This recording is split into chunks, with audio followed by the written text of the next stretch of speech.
Hello everyone, tonight on Business Live, Energy Minister dismisses assertions that recent power outages in the Greater Accra region and some parts of the country are due to the energy sector debt. The truth of the matter is that government has put in place a mechanism where every generator, every transmitter, every distributor of electricity is paid something regularly. We'll have more from a press conference today where the Ghana Grid Company has reassured there are no intentions of a nationwide load shedding program.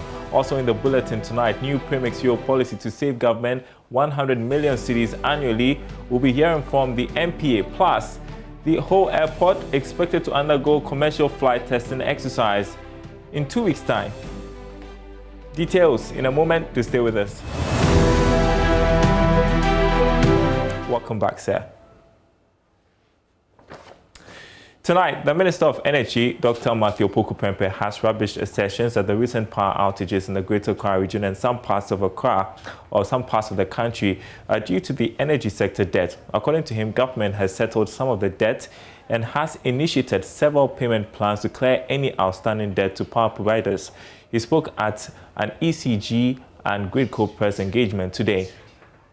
Is that government has put in place a mechanism where every generator, every transmitter, every distributor of electricity is paid something regularly, what we call the cash waterfall mechanism. Government has also introduced, and it will start very soon, a gas clearinghouse where more funds will be made available to the suppliers of the fuel for these generators. The recently passed budget, government has made available a Delta Fund that is also going to contribute to the payment of these debts that are owed. So it's not because of a debt that this power outage is concerned. And I would like to conclude by saying that the challenges that are being faced will definitely sometime lead to maybe a power outage here or there. But this, like the technical people just said, is not because of a generational problem. Yesterday's power outage, we have been explained to us, was caused by a reduced pressure of the gas that is going to the generator. That could not have been foreseen or planned by anybody. And so because most of our generators are now relying on gas, and gas comes through only a few pipelines to all these generators, an effect of a gas shortage affects many more generators than if individual plants were being fueled by diesel or crude oil independently. So these are challenges we have to continuously build the infrastructure and our systems to be able to have a redundancy in the system to minimize these outages. And we hope that Ghanaians would be with us in these trying times so that we can improve the system to get the consistent electricity that we want. Meantime, the Ghana Grid Company is assuring the general public that it has no intentions of embarking on a nationwide load shedding program. According to the power transmission company, it is currently carrying out key projects to enhance power supply reliability in the Greater Accra region. At some point during the process, the contractors will need to interconnect with the current transmission system. And for this to happen, it says intermittent power outages will be required at different periods to safely connect the new installation. So consequently, these outages are not going to be nationwide, would only affect parts of Accra and Winneba. Here's Chief Executive of Gridco, Jonathan Amakuba, addressing the media. When the time comes, we would inform Ghanaians. Currently, what we are doing, we have to be sure, because you cannot go and take off power and do nothing. We have to be sure of the time and the extent. So we are liaising with the contractors. Not only the contractors, ECG is also involved. MIDA, who is the project funding agency, is also involved. We are dealing with all these people to come up with a comprehensive timetable. And this timetable, as we said, is only for Accra and Winneba. It is not a nationwide thing. It is only for Accra and Winneba. Let's get that right, so that we don't go and say that there is a national timetable for load shedding or doom or whatever it is. That is not the case. This is the timetable which they are asking for outages in order to complete the works for the system to be resilient, so that we wouldn't have the intermittent outages that we are having.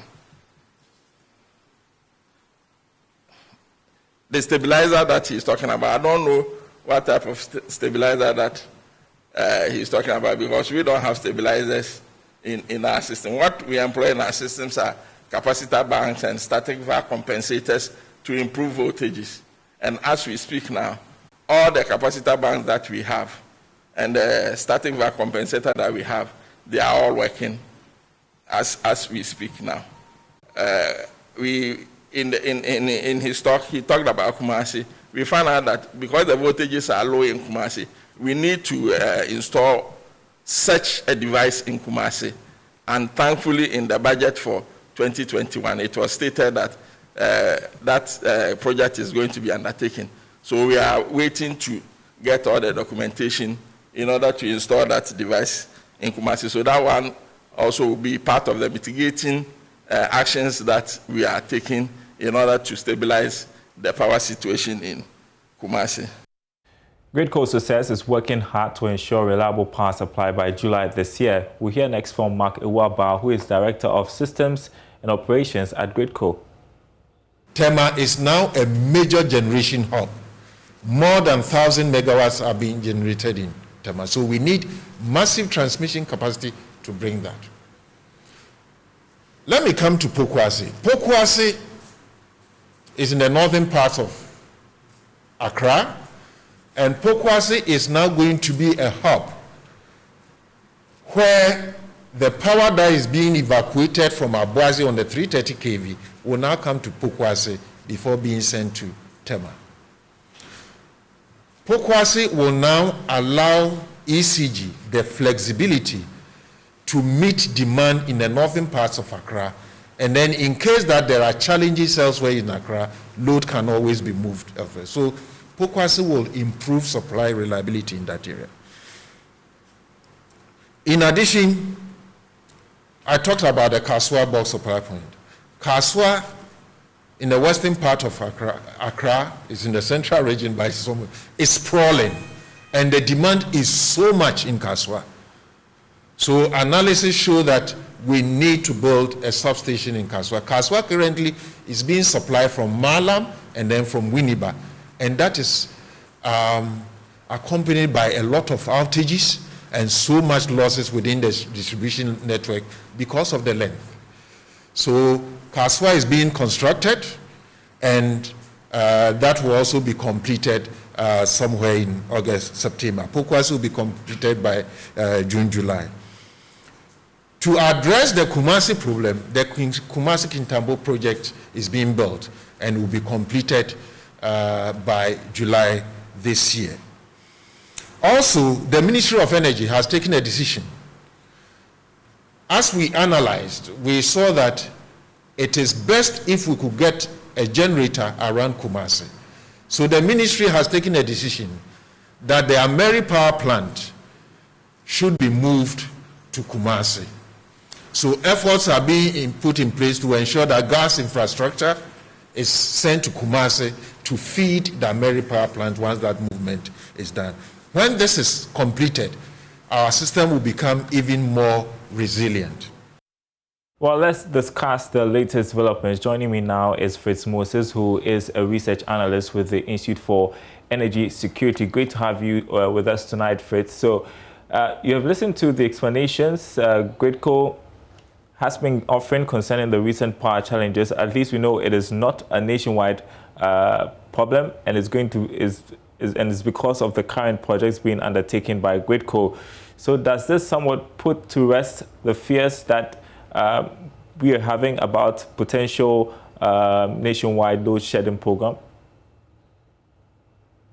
Thank you very much, Dao. And yes, we have been following the communication from GridCo and also, of course, from the Ministry of Energy.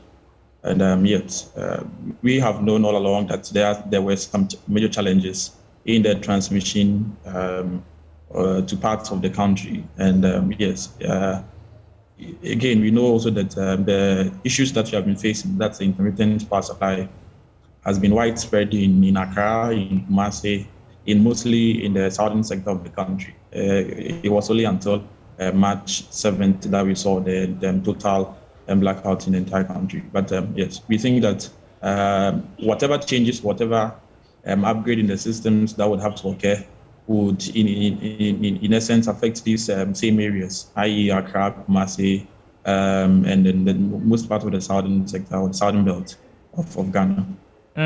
And we have the Minister of Energy, Dr. Matthew Opoku Prempeh, dismiss suggestions that the energy sector debt may have contributed to the current challenges we are encountering with power. Is he justified in downplaying these concerns?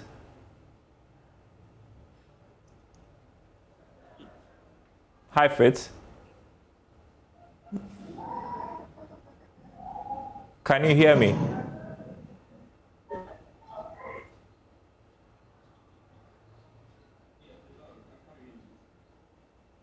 Okay, Fritz, so I just wanted to find out, based on the stuff that the Minister of Energy said concerning the energy sector debt, him dismissing suggestions that the debt may have contributed to the current challenges we are encountering with power, I was asking if he's justified in downplaying those claims.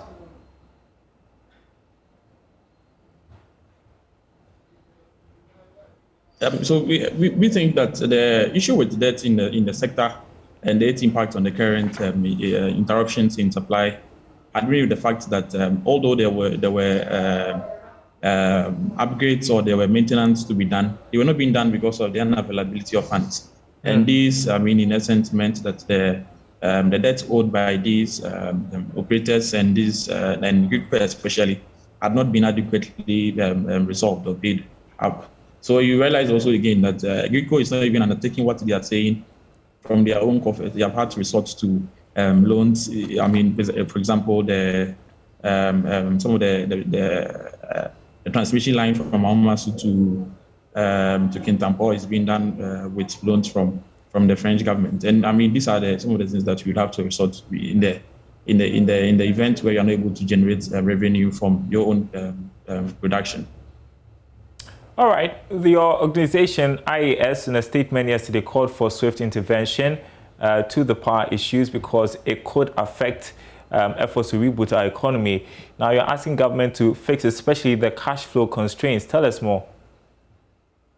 All right. Again, as we've stated, we've all seen the impact of the COVID-19 on businesses in Ghana, some having to cut down their staff, some having to also even cut down the salaries of staff just to make or keep the businesses afloat.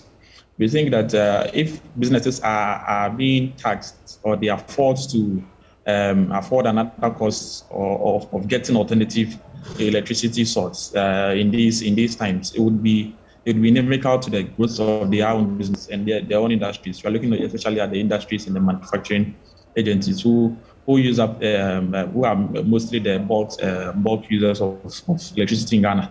In the event where they are being made to cut down or find alternative means to generate electricity, that means they'll be spending more money, which they would have invested in the businesses to ensure growth, rather on electricity generation. Final question to you. We're expecting a review of electricity tariffs by the PRC amid all of this. Would any increase be justified, do you think? Review of electricity tariffs, we believe, shouldn't come at this time. We are already seeing the impact that the power cuts or the intermittent supply is having on businesses, on the lives of people. We've also seen the impact of COVID-19 and how it's already impacting Ghanaians. Already also new taxes have been introduced on petroleum products and other commodities or means of taxing. And we think increasing electricity tariffs again around this time would be insensitive to the needs of Ghanaians. We wouldn't think it's the right way to go at the moment. All right, Fritz Moses there, he's research analyst with the Institute for Energy Security there, shedding some more light on the power challenges that we are having and the way forward.